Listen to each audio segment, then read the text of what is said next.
Hello students, कैसे हैं आप सब। तो आज हम लोग यहाँ पर स्टार्ट करने वाले हैं हमारा जो बीएड कोर्स का बीएड सेकेंड ईयर कोर्स का हम सेकेंड यूनिट हम स्टार्ट कर रहे हैं। कनेक्शनिज़म थ्योरी सबसे पहला टॉपिक हमारा है इसके अंदर, कनेक्शनिज़म थ्योरी। तो हम लोग जस्ट एक बार बीएड का सिलेबस देख लेते हैं और हमें क्या क्या चीज़ें इस यूनिट के अंदर कवर करनी है, तो उसके बारे में हम लोग थोड़ा आज जान लेते हैं। उसके बाद हम लोग आगे फर्दर टॉपिक जो है कंटिन्यू करेंगे।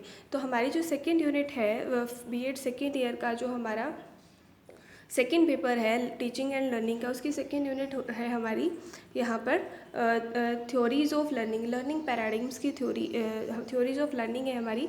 तो इसमें क्या करेंगे हम लोग, कनेक्शनिज़म थ्योरी के बारे में पढ़ेंगे जो कि थॉर्नडाइक ने दिया था। इसका कॉन्सेप्ट, इसने कुछ लॉज दिए थे, लॉज ऑफ लर्निंग, और इसकी एजुकेशनल इम्प्लीकेशन की शिक्षा के क्षेत्र में हम इस थ्योरी को कैसे यूज़ कर सकते हैं।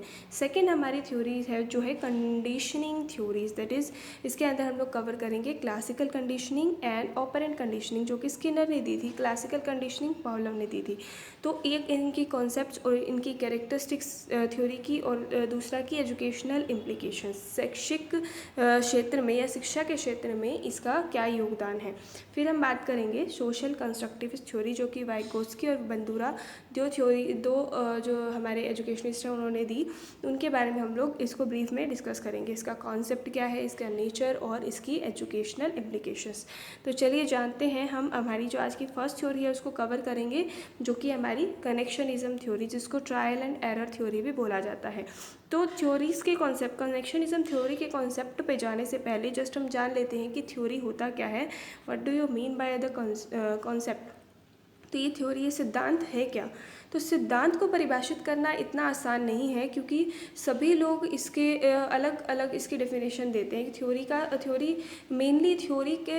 का काम क्या है। थ्योरी के मेनली 3 कार्य होते हैं। किसी भी सिद्धांत के 3 कार्य होते हैं। जो हमारा फर्स्ट जो है हमारा इसके अंदर पहला जो कार्य है सिद्धांत का, वो है ज्ञान के क्षेत्र तक पहुंचना। किसी भी चीज़ को पढ़ने का जो हमारा उद्देश्य होता है वो होता है ज्ञान के क्षेत्र तक पहुंचना। ज्ञान के क्षेत्र तक पहुंचने का साधन है। इसके अंतर्गत अनुसंधानकर्ता अपना मत प्रतिस्थापित करता है। अपना जो भी कॉन्सेप्ट है, उसका जो भी किसी चीज़ के बारे में वो सोचता है, उस चीज़ के बारे में वो ज्ञान प्राप्त करके, अनुसंधान करता ज्ञान प्राप्त करके वो अपना जो है कॉन्सेप्ट, अपना जो प्रिंसिपल है वो जनरेट करता है, अपना मत जो है वो स्थापित करता है। नेक्स्ट जो इसका वर्क है मेन थ्योरी का, वो है सिद्धांत ज्ञान के विस्तृत भंडार को सारांश रूप में प्रस्तुत करता है। जो भी हमारा जो ज्ञान है वो बहुत विस्तृत है, बहुत ज़्यादा वास्ट है। तो उसको हम किसी भी विषय के क्षेत्र में ज्ञान प्राप्त कर रहे हैं, तो उस ज्ञान को जो हमने प्राप्त किया उसको एक सारांश रूप में प्रस्तुत करना, ये कार्य किसका है, सिद्धांत का कार्य है। तो जब हम किसी हमारा जो वास्ट नॉलेज है उसको जब हम श्रिंक करके समरी के फॉर्म में लिखेंगे, सारांश करेंगे जब उसका, तो उसमें हमें ज्ञान की शुद्धता का भी ध्यान रखना है। क्योंकि कई थ्योरीज में ऐसे होता है कि नॉलेज है उसकी प्योरिटी नहीं रहती, कुछ ना कुछ बायसनेस जो है वो रिसर्चर की भी उसके अंदर आ जाती है। तो इस चीज़ का भी हमें ध्यान रखना है। तो सारांश करते समय ज्ञान की शुद्धता समाप्त हो जाती है। तो इस चीज़ का हमें ध्यान रखना है कि हम जो भी थ्योरी जनरेट कर रहे हैं वो जो है हमारी उसका जो है उसकी जो शुद्धता है वो बनी रहे। नेक्स्ट हमारा जो थर्ड कार्य है इसका, अधिगम के सिद्धांत अधिगम के सृजनात्मक प्रयास को प्रस्तुत करते हैं। यानी कि जो हमारी जो लर्निंग थ्योरीज हैं वो हम रिसर्चर को जो है मोटिवेट करती हैं कुछ नया क्रिएट करने, कुछ नया जो है जनरेट करना, अपनी नॉलेज को जो है इंक्रीज़ करना, अपनी नॉलेज को एनहेंस करना, उसके लिए जो है वो रिसर्चर को मोटिवेट करती है। तो चलिए हम जानते हैं आगे जो हमारी थ्योरीज होती है बेसिकली वो कहाँ से कैसे जनरेट हुई, और कितने टाइप की थ्योरीज जो है उनको, मतलब थ्योरीज़ का क्लासिफिकेशन हम लोग पहले देखेंगे कि थ्योरीज़ का क्लासिफिकेशन, थ्योरीज़ को जो हमारे सिद्धांत है, अधिगम के सिद्धांत हैं, उनको किस प्रकार वर्गीकृत किया गया है। तो इंग्लिश और हिंदी दोनों में ही मैटर मैंने यहाँ प्रोवाइड किया है आप लोगों को, जिसमें भी आप लोग कंफर्टेबल हो आप यहाँ पर उसके साथ कंटिन्यू कर सकते हो। तो हम पहले जानते हैं कि इसके अंदर जो थ्योरीज़ हैं उनको जनरेट क्यों किया गया? तो थ्योरीज़ को जनरेट इसलिए किया गया ताकि साइकोलॉजिस्ट जो है इस चीज़ के बारे में रिसर्च कर रहे थे कि जो लोग हैं वो सीखते कैसे हैं और सीखने का कारण क्या है। How the people learn and why they learn, लोग कैसे सीखते हैं और क्यों सीखते हैं। तो उन्होंने इस चीज़ को खोज निकालने के लिए, इस चीज़ पर अनुसंधान कार्य करने के लिए उन्होंने जानवरों और बच्चों पर कई प्रयोग किए और कुछ निष्कर्ष निकाले, कुछ कॉन्क्लूजन्स उन्होंने निकाले जिनको हम बोलते हैं थ्योरीज ऑफ लर्निंग। उन कॉन्क्लूजन्स को थ्योरीज ऑफ लर्निंग बोला जाता है। फिर अब जो अधिगम है, अब जो टर्म लर्निंग है, उसके अंदर बहुत सारी चीज़ें आ जाती हैं। उसको समझाने के लिए हम थ्योरीज़ की हेल्प लेते हैं। काफ़ी सारे जो मोड्स हैं लर्निंग के, उनको समझाने के लिए हम थ्योरीज़ की हेल्प लेते हैं। तो बेसिकली जो थ्योरीज़ हैं, जो हमारे सिद्धांत हैं लर्निंग के, अधिगम के, उनको क्लासीफाई, उनको वर्गीकृत किस प्रकार किया जाए, उनको 4 भागों में वर्गीकृत किया जाता है। वो है हमारे व्यवहारवाद का सिद्धांत, संज्ञानवाद का सिद्धांत, उसके बाद रचनात्मकता सिद्धांत, रचनात्मकतावाद सिद्धांत और संबंधवाद। जो हमारा बिहेवियरिज्म थ्योरी है, कॉग्निटिविज्म थ्योरी, कंस्ट्रक्टिविज्म थ्योरी और कनेक्शनिज्म थ्योरी। तो आज हम बेसिकली पढ़ने वाले हैं कनेक्शनिज्म थ्योरी। सबसे पहली, सबसे बेसिक जो थ्योरी है वो है कनेक्शनिज्म थ्योरी। कनेक्शनिज्म थ्योरी क्या है? संबंधवाद का सिद्धांत, यानी कि किसी भी दो चीज़ों में संबंध स्थापित करना, वो लर्निंग, इस प्रकार की लर्निंग थ्योरीज को लर्निंग को आज हम कवर करेंगे। तो सबसे पहले जो कनेक्शनिज्म थ्योरी है उसको दिया किसने? उसको जो है सबसे पहले हम बात करें कि इसको थॉर्नडाइक ने दिया था। किसने दिया था? इसका प्रतिपादन किया थॉर्नडाइक ने 1898 में। इसको ट्रायल एंड एरर थ्योरी भी बोला जाता है। इसका बहुत इंपॉर्टेंट नाम है ये, ट्रायल एंड एरर थ्योरी, प्रयत्न व भूल का सिद्धांत या थॉर्नडाइक प्रिंसिपल। इसको थॉर्नडाइक का सिद्धांत भी बोला जाता है। उसके अनुसार मानवों और जानवरों की सीखने की प्रक्रिया बहुत सीमा तक प्रयासों एवं भूलों पर निर्भर करती है, ट्रायल और एरर पर, कि जो मनुष्य है या जानवर है वो करके सीखता है। ये ज़रूरी नहीं है कि हम जो करके सीखते हैं, जब भी हम करके सीखते हैं तो हम उस चीज़ को, जिस भी चीज़ को हम करने वाले हैं वो चीज़ हमारी सही ही होगी। ठीक है, तो हमें ये चीज़ ध्यान रखनी है कि हमारी जो सीखने की प्रक्रिया है वो हमारी प्रयास और भूल पर, जब तक हम प्रयास नहीं करेंगे तब तक हम गलत कैसे होंगे। गलतियों से, मानव जो है गलतियों का पुतला है। ठीक है, तो वही है कि जब तक हम अपनी गलतियों से ही सबसे ज़्यादा सीखते हैं। जब तक कोई पर्सन है, जब तक कोई भी मनुष्य प्रयास नहीं करेगा तब तक जो है वो कुछ सीख नहीं सकता। तो हमारी जो लर्निंग है वो प्रयास और भूल पर निर्धारित, प्रयास और भूल पर ही निर्भर करती है। तो इसलिए जो है हमारे मनोवैज्ञानिक थे, जो हमारे साइकोलॉजिस्ट थे, उन्होंने जानवरों पर कुछ प्रयोग किए। इन सिद्धांतों को उद्दीपन अनुक्रिया का सिद्धांत भी बोला जाता है, या कनेक्शनिज्म, संबंधवाद का सिद्धांत भी इन्हें बोला जाता है। तो उद्दीपन अनुक्रिया क्या है? स्टिमुलस और रिस्पॉन्स। स्टिमुलस यानी कि अब जैसे कि हम लोग, आप इसी का एग्जांपल ले लें कि मैं आपको ये स्लाइड के थ्रू मैं पढ़ा रही हूँ, तो ये क्या हो गया आपके लिए? एक स्टिमुलस, यानी मैं आपको कुछ दिखा रही हूँ, आपको कुछ देना, मतलब किसी को कुछ हम दे रहे हैं, किसी के सामने हम कुछ प्रेजेंट कर रहे हैं, कुछ नॉलेज हम फॉर एग्जांपल बच्चों को दे रहे हैं। तो वो नॉलेज गेन करने के बाद बच्चे कैसा रिस्पॉन्स करेंगे, वो हो गया हमारा अनुक्रिया, रिस्पॉन्स। स्टिमुलस यानी कि जो ज्ञान मैं आपको दे रही हूँ, उस ज्ञान को प्राप्त करने के बाद बच्चों के व्यवहार में जो परिवर्तन आएगा वो क्या हो गया? उनके द्वारा किया गया रिस्पॉन्स, उनके द्वारा की गई जो है अनुक्रिया। इसलिए हम बोलते हैं इसको थ्योरी ऑफ स्टिमुलस रिस्पॉन्स या कनेक्शनिज्म थ्योरी। कनेक्शन किस में? स्टिमुलस और रिस्पॉन्स में कनेक्शन हो रहा है। तो इसीलिए हम क्या बोलते हैं, जो हमारा अनुक्रिया है, जो हमारा रिस्पॉन्स है, वो किस पे डिपेंड करता है? स्टिमुलस पे डिपेंड करता है। इसलिए इसे कनेक्शनिज्म यानी कि संबंधवाद का सिद्धांत भी कहा जाता है। फिर हम बात करते हैं थॉर्नडाइक के अनुसार। अब थॉर्नडाइक की थ्योरी है, तो थॉर्नडाइक ने क्या कहा कि जो लर्निंग है वो कैसी है? लर्निंग का मतलब है संबंध स्थापित करना, सीखना संबंध स्थापित करना है, तथा संबंध स्थापना का कार्य मस्तिष्क करता है। पूरी जो हमारी लर्निंग की प्रोसेस है वो पूरी किस पे बेस्ड है?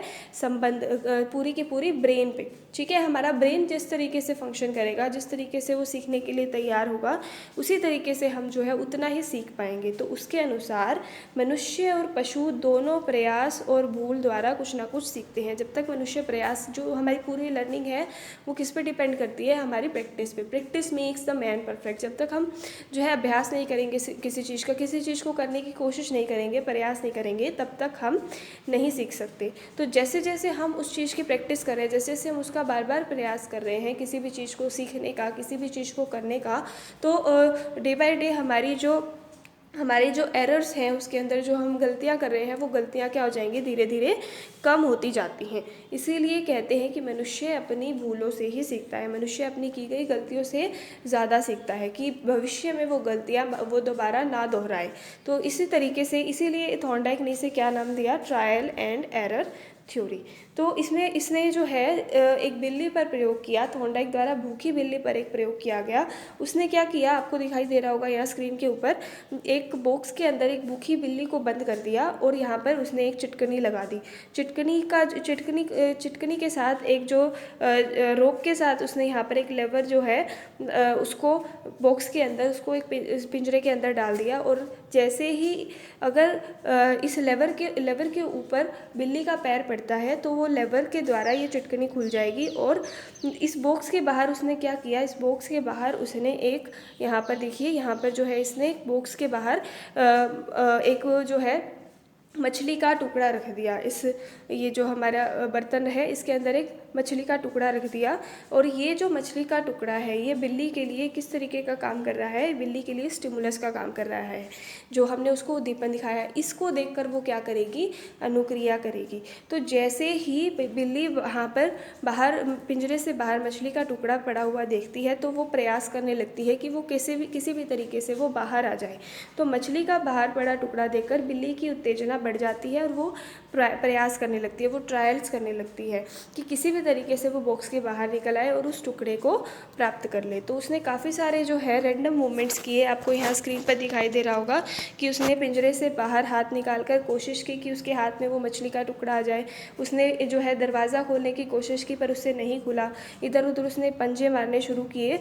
फिर उसने जब अनुक्रियाएँ की रिस्पॉन्स किया, इधर उधर उसने पंजे मारने शुरू किए, उछल कूद करनी शुरू की पिंजरे के अंदर। तो उसने क्या देखा कि गलती से उसका पैर जो है उस लेवर पर पड़ जाता है, जो कि एक रस्सी से बांधकर पिंजरे के अंदर वहाँ डाली गई थी।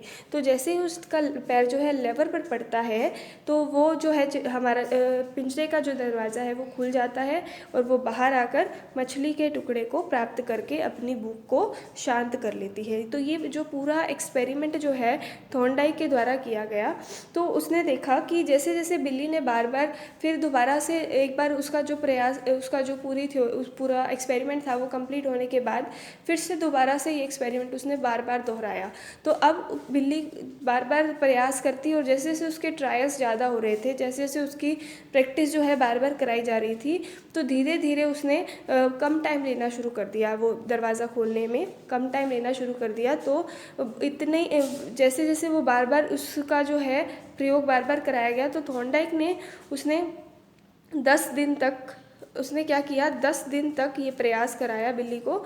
10 दिन तक उसने ये प्रयास कराया और कुल 5 प्रयास किए। तो अंत में जो प्रयास उसने किया, तो उसमें देखा, थॉर्नडाइक ने ऑब्जर्व किया, बिल्ली ने एक ही प्रयास के द्वारा बिना कोई गलती किए बॉक्स खोलना सीख लिया। तो उसने क्या किया, बार बार उसने प्रयास किया, बार बार उसने भूल से उसने सीखा और फिर उसको लर्न कर लिया, उस कॉन्सेप्ट को उसने सीख लिया कि किस तरीके से उसे दरवाज़ा खोलना है, कि इस लेवर पर पैर रखेंगे तभी वो दरवाज़ा जो है वो खुल सकता है। तो ये जो हमारा पूरी थ्योरी थी, इसके कुछ एलिमेंट्स थे। एलिमेंट्स यहाँ पर हम देखें तो ये क्या आपको दिखाई दे रहा होगा स्क्रीन के ऊपर। सबसे पहला जो हमारा एलिमेंट है वो है अभिप्रेरणा। अभिप्रेरणा यहाँ पर क्या होगा, भूख। अभिप्रेरणा यानी मोटिवेशन। हमें किसी भी चीज़ को करने के लिए मोटिवेशन की ज़रूरत होती है। अब हम कोई भी कॉम्पिटिटिव एग्ज़ाम की तैयारी करते हैं तो हमारे सामने कुछ ना कुछ गोल निर्धारित होता है, हमारा उद्देश्य होता है कि हमें इस चीज़ को अचीव करना है, तभी हम रिस्पॉन्स करते हैं। तो वो जो गोल है हमारे लिए मोटिवेशन का काम करता है। अब यहाँ पर बिल्ली के लिए जो वो गोल था, जो मोटिवेशन का काम कर रहा था, वो था मछली का टुकड़ा। वो उसे हासिल करना चाहती थी, वो उसके लिए अभिप्रेरणा का काम कर रहा था। सॉरी, उसकी भूख क्या काम कर रही थी, उसके लिए मोटिवेशन, कि उसे अपनी भूख को शांत करना है। फिर आता है हमारा सेकेंड एलिमेंट अवरोध, बैरियर, बैरियर या ऑब्स्टेकल। यहाँ पे ऑब्स्टेकल उसको मछली के टुकड़े तक पहुँचने में उसको क्या रोक रहा था, जो उसकी पिंजरे की जो सलाखें थी वो जो है वहाँ पर अवरोध का, बैरियर का काम कर रही थी। तो हम भी ये देखते हैं कि कोई भी व्यक्ति कुछ नहीं सीख पाएगा हम जब तक हम क्या करेंगे, जब तक प्रयास नहीं करेंगे। हम जो है अगर हमारे जो मार्ग में कोई बाधा उत्पन्न नहीं होती तो तब तक हम उस चीज़ को, उस बाधा को दूर करने का प्रयास नहीं करते। तो हमारे सामने ये बैरियर्स हैं वो भी आने ज़रूरी हैं, तभी हमारी लर्निंग है, हम जो है वो ज़्यादा से ज़्यादा लर्निंग जो है अपनी इंक्रीज़ कर सकते हैं। फिर आते हैं हमारे रैंडम मूवमेंट्स। बिल्ली ने बार बार अनियमित अनुक्रियाएं की, बार बार उसने जो है इधर उधर हाथ पैर मारना शुरू किया, उछल कूद करना शुरू किया, ताकि जो वो उसका जो है कैसे भी करके उसका जो है पिंजरे का दरवाज़ा खुल जाए, वो बाहर आकर मछली के टुकड़े को प्राप्त कर ले। तो रैंडम मूवमेंट्स भी यहाँ पे क्या है, इसका कुछ असेंशियल एलिमेंट्स है। फिर है एलिमिनेशन ऑफ रॉन्ग रिस्पॉन्सेज। जैसे जैसे उसके प्रयास को बार बार बढ़ाया गया, 5 बार उसका प्रयास कराया गया 10 दिन के अंदर, तो वहाँ पर उसने सीख लिया कि कौन सी उसकी गलत अनुक्रियाएँ हैं और वो धीरे धीरे उनको एलिमिनेट करता शुरू कर दिया उसने। फिर आती है आकस्मिक सफलता, चांस सक्सेस, कि बार बार उसने जब उछल कूद की बिल्ली ने, तो वहाँ पर उसने देखा कि जो हमारा उसका जो रॉन्ग रिस्पॉन्स, उसका जो गलती से उसका पैर जो है एक बार लेवल पर पड़ गया और जो है उसको चांस सक्सेस मिली, आकस्मिक सफलता उसको वहाँ पर मिली। फिर आती है हमारी सही अनुक्रिया का चयन, सिलेक्शन ऑफ राइट रिस्पॉन्स। धीरे धीरे जब उसके प्रयास को बढ़ाया गया तो वहाँ पर उसने राइट रिस्पॉन्स को सेलेक्ट कर लिया कि इसी तरीके से अब आगे से मुझे ये दरवाज़ा जो है वो खोलना है, सिलेक्शन ऑफ राइट रिस्पॉन्स।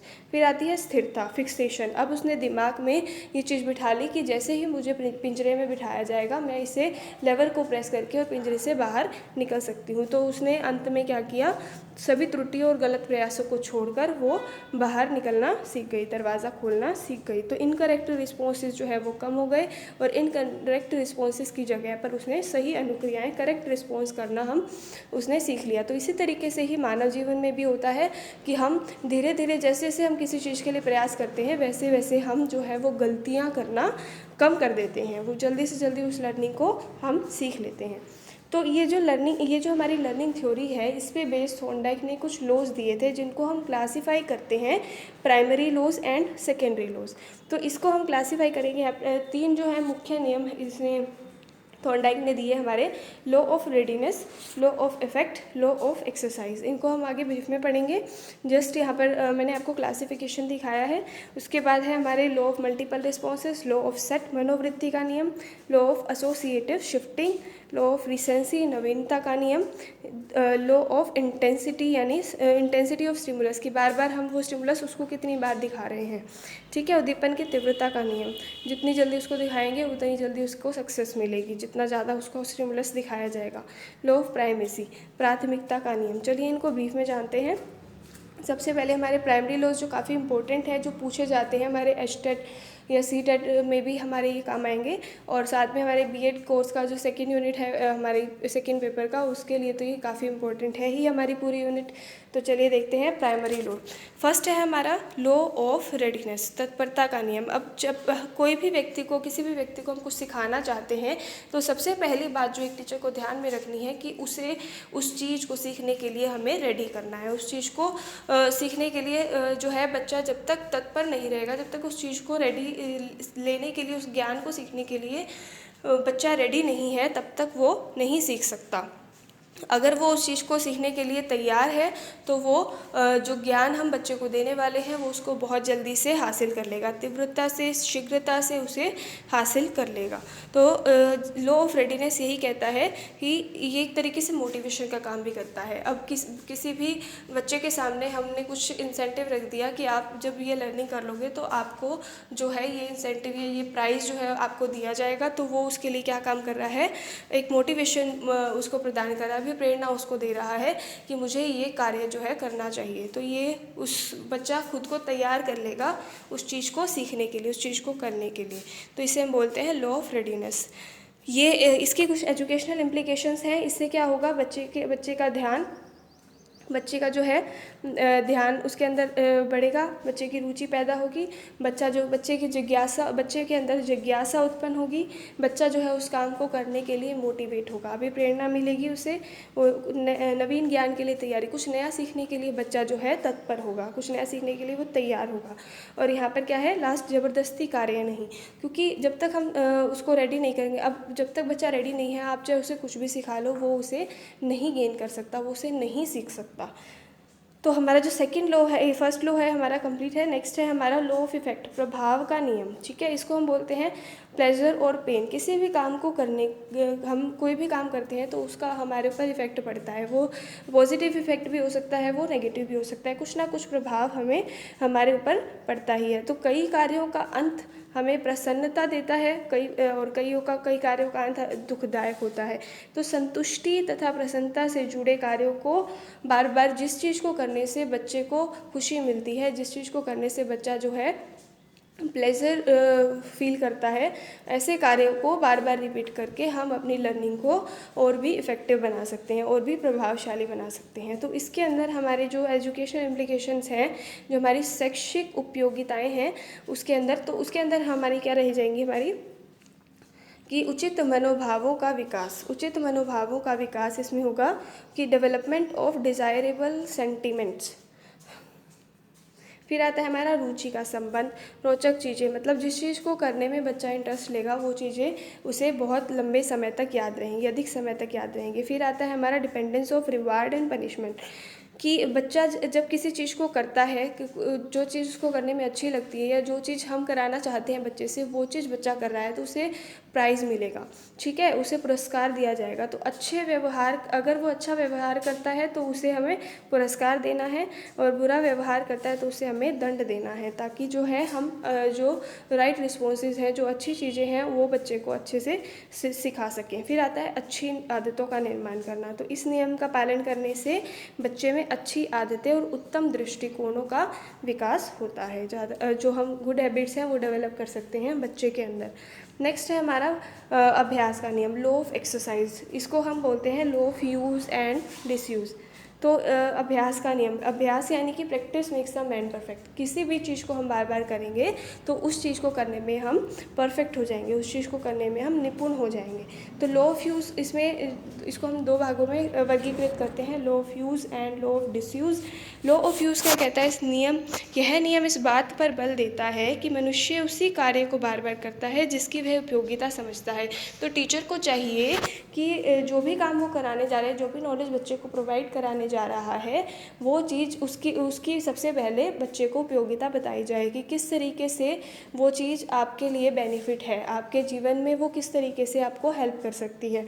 तो अगर उस चीज़ की उपयोगिता को बच्चा समझता है तो उस चीज़ को वो बहुत जल्दी गेन कर लेगा, सरलतापूर्वक उस चीज़ को सीख लेगा। फिर आता है हमारा लॉ ऑफ डिसयूज़, कि अनुपयोग का नियम। अब किसी भी चीज़ को करने, कोई भी कार्य हम कर रहे हैं, उसका जीवन में कुछ भी उपयोग नहीं है, तो वो चीज़ भी हमें बच्चे को बतानी है, कि अनुपयोगिता, कि इस चीज़ का कोई इतना यूज़ नहीं है, तो आप इस चीज़ पर ध्यान मत दो। तो उस तरीके से बच्चे को ये क्लियर हो जाता है कि उसे किस चीज़ की प्रैक्टिस जो है बार बार करनी है, किस चीज़ को उसे अच्छे से सीखना है। तो इसकी एजुकेशन इम्प्लीकेशंस क्या हो जाएंगी, इसमें क्या हो जाएगा, हम बच्चों के अंदर अच्छी आदतों का निर्माण कर सकते हैं। अगर बच्चे की हैंड राइटिंग अच्छी नहीं है तो उसमें भी इम्प्रूवमेंट ला सकते हैं, क्योंकि प्रैक्टिस के द्वारा ही हम इस चीज़ में सुधार ला सकते हैं। फिर शुद्ध उच्चारण, अगर बच्चे का जो है बोलने का तरीका सही नहीं है, या फिर वो गलतियाँ करता है, तो उस चीज़ को भी बार बार प्रैक्टिस से हम जो है उसमें सुधार ला सकते हैं। फिर है हमारा विस्मृति कम करना, मतलब बच्चा जो है बार बार उस चीज़ को याद करेगा, बार बार उस चीज़ का अभ्यास करेगा, तो वो उसको कम भूलेगा। ठीक है, तो फॉरगेट वो कम करेगा, रिड्यूस फॉरगेटिंग। नेक्स्ट है हमारा कौशलों और कलाओं का विकास, development of skills and arts. तो यहाँ पर इसमें क्या हो जाएगा हमारा, कि बच्चों के अंदर विभिन्न कौशलों का, विभिन्न तरीके की कौशलों का, विभिन्न कलाओं का विकास हम इसके द्वारा कर सकते हैं, प्रैक्टिस के द्वारा करा सकते हैं।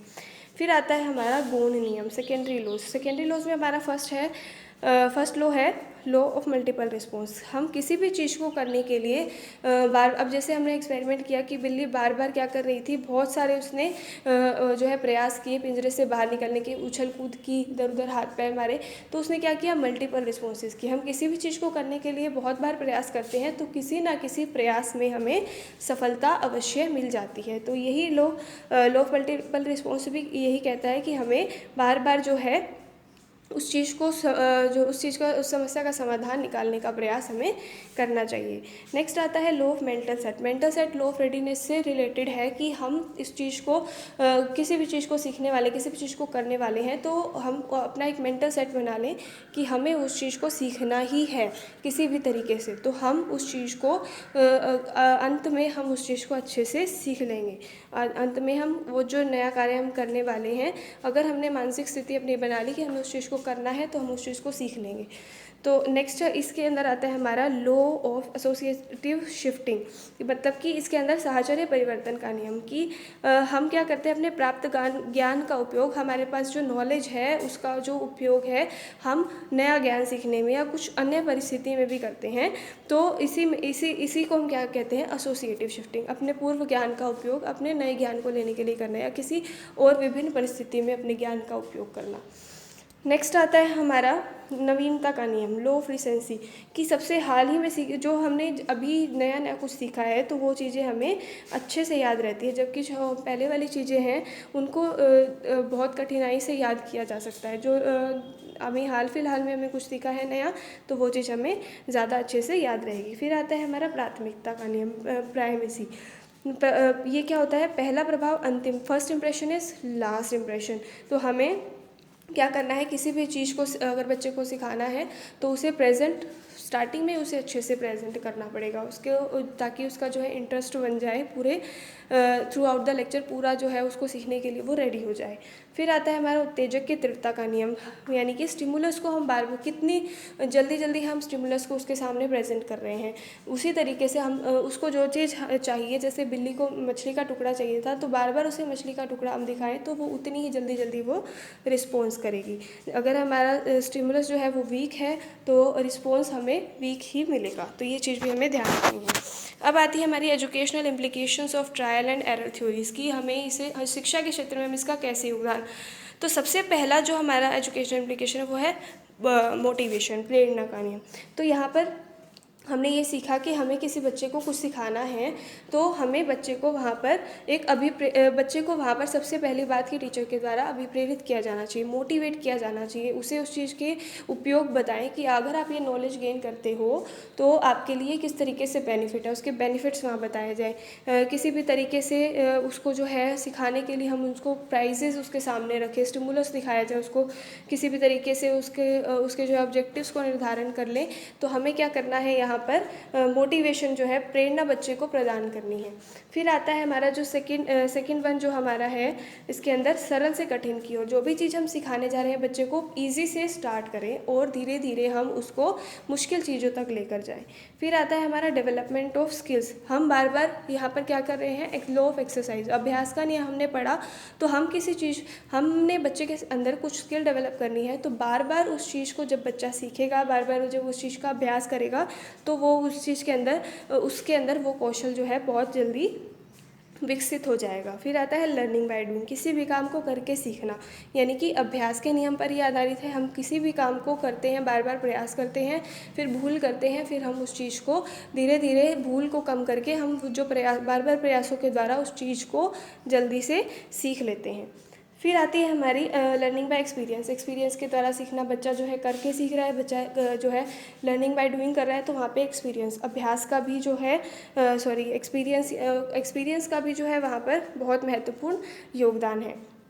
फिर आता है गोल सेंटर, अब बच्चे के सामने कोई ना कोई लक्ष्य हमने केंद्रित कर दिया तो उसके लिए जो भी हम उसको जो भी उसको हम अधिगम सिखाना चाह रहे हैं, जो भी उसकी लर्निंग कराने जा रहे हैं, तो अब अध्यापक क्या करेगा, सीधा उस गोल से उस लर्निंग को जोड़ देगा। तो वो बच्चे के लिए क्या करेगा, एक मोटिवेशन का काम करेगा कि उसे उस लक्ष्य को, उसे उस गोल को अचीव करना है। फिर आता है डेवलपमेंट ऑफ गुड हैबिट्स। बार बार जो है हम बच्चे को प्रयास करा रहे हैं, हमें बच्चे के अंदर कोई अच्छी आदत विकसित करनी है, जैसे कि बच्चा बड़ों का आदर करना सीख जाए, सच बोलना सीख जाए, परिश्रम करना सीख जाए या धैर्य रखना सीख जाए। तो ऐसी अच्छी आदतों का निर्माण भी हम इस लर्निंग थ्योरी की हेल्प से करा सकते हैं।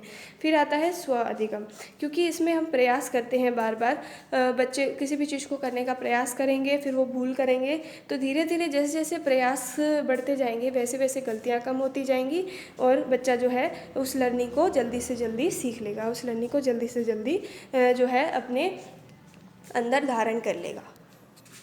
तो इसके बाद हम बात करते हैं लिमिटेशंस हैं इसके कुछ, जो है कि इसके अंदर जो है इस थ्योरी के अंदर बच्चे को सिर्फ बार बार प्रयास कराया जा रहा है, उसकी बुद्धि पर ध्यान नहीं दिया जा रहा कि उसकी जो मेंटल एबिलिटी है या लर्निंग कैपेसिटी है वो कितनी है, क्या वो उस चीज़ को सीखने में सक्षम है। तो यहाँ पर हम बुद्धि पर जो है ध्यान नहीं देते, बच्चों के जो है चांस सक्सेस के ऊपर ध्यान देते हैं कि आकस्मिक सफलता किसी तरीके से, बार बार बच्चा जब प्रयास कर रहा है तो उसे आकस्मिक सफलता किसी भी तरीके से मिल जाए। फिर आता है कि इसमें हम बार बार बच्चों को प्रयास करने के लिए कह रहे हैं, हमें नहीं पता कि बच्चा कब तक सीखेगा, तो उसके अंदर क्या हो रहा है, बच्चों का टाइम वेस्ट हो रहा है, बच्चों की ऊर्जा जो है, बच्चों की एनर्जी जो है वो वेस्ट होती है। तो इस विधि में समय और शक्ति अधिक नष्ट होती है। फिर आता है पिछड़े हुए और मंदबुद्धि बालकों के लिए ये लाभदायक है, लेकिन जो गिफ्टेड लर्नर्स हैं, जो बच्चे जल्दी सीख जाते हैं, उनके लिए इतनी लाभकारी नहीं है, क्योंकि वो जो है जो हमारे गिफ्टेड लर्नर्स हैं वो किसी भी चीज़ को बहुत जल्दी गेन कर लेते हैं, तो धीरे धीरे वो क्लासरूम के अंदर जो भी एक्टिविटीज़ होती हैं उसमें वो बोर होने लग जाते हैं। फिर आता है हमारा नेक्स्ट लिमिटेशन, इस सिद्धांत से हर प्रकार का अधिगम संभव नहीं है, किसी भी हम हर सब्जेक्ट में इसको जो है नहीं यूज़ कर सकते इस लर्निंग थ्योरी को, क्योंकि कई बार बहुत प्रयास करने के बाद भी सही अनुक्रिया नहीं मिलती। कई ऐसे सब्जेक्ट होते हैं जिसमें हमें बच्चे को डिफरेंट मेथड से डिफरेंट मेथड्स को हमें फॉलो करना पड़ता है, क्योंकि हर एक सब्जेक्ट के पढ़ाने का तरीका जो है अलग होता है। तो हर एक प्रकार का अधिगम इस लर्निंग थ्योरी के थ्रू कराना संभव नहीं होता। So that's all about this connectionism theory. In the next video we will meet and continue with our conditioning theories. Thank you so much.